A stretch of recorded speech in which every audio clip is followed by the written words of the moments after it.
அனைவருக்கும் இனிய காலை வணக்கம். இறைவன் வரையும் ஓவியம் 322ஆம் நாள். நண்பர்களே, நம்ம மரத்தை பார்த்தீங்களா?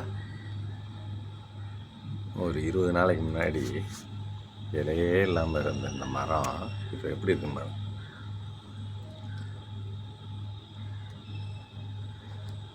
நேற்று பறவைகளே வந்து அமரலாம். இன்னைக்கு எவ்வளோ பேர் அமர்ந்துருக்காங்கன்னு பாருங்கள்.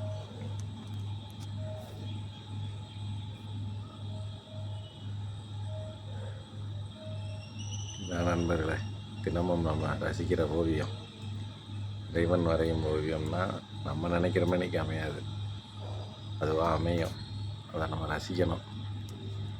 இதுதான் நம்ம ஒரு வருஷத்தை கனெக்ட் பண்ணி எடுக்கணும்னு வச்சுருக்கேன் ஃப்ரெண்ட்ஸ். இன்றைக்கி 322ஆவது நாள். இந்த ஓவியம் இந்த பக்கம் அப்புறம் உட்காந்துருக்காங்க. இங்கிட்டு கொஞ்சம் அமரலாம்.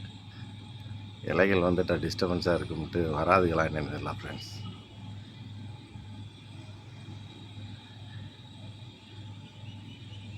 அருமை. இன்றைய ஓவியம் மேகங்கள்லாம் நம்ம தென்னை மரமும் சுமாராக தான் இருக்குது. எப்பயுமே மேகங்கள் இருந்தால் தென்னை மரம் ஓவியம் சூப்பராக இருக்கும். இந்த மரத்துக்கு பேக்ரவுண்டு மேகமே இல்லை ஃப்ரெண்ட்ஸ். தேங்க்யூ. நாளைக்கு வேறு ஒரு ஓவியத்தோடு சந்திக்கிறேன்.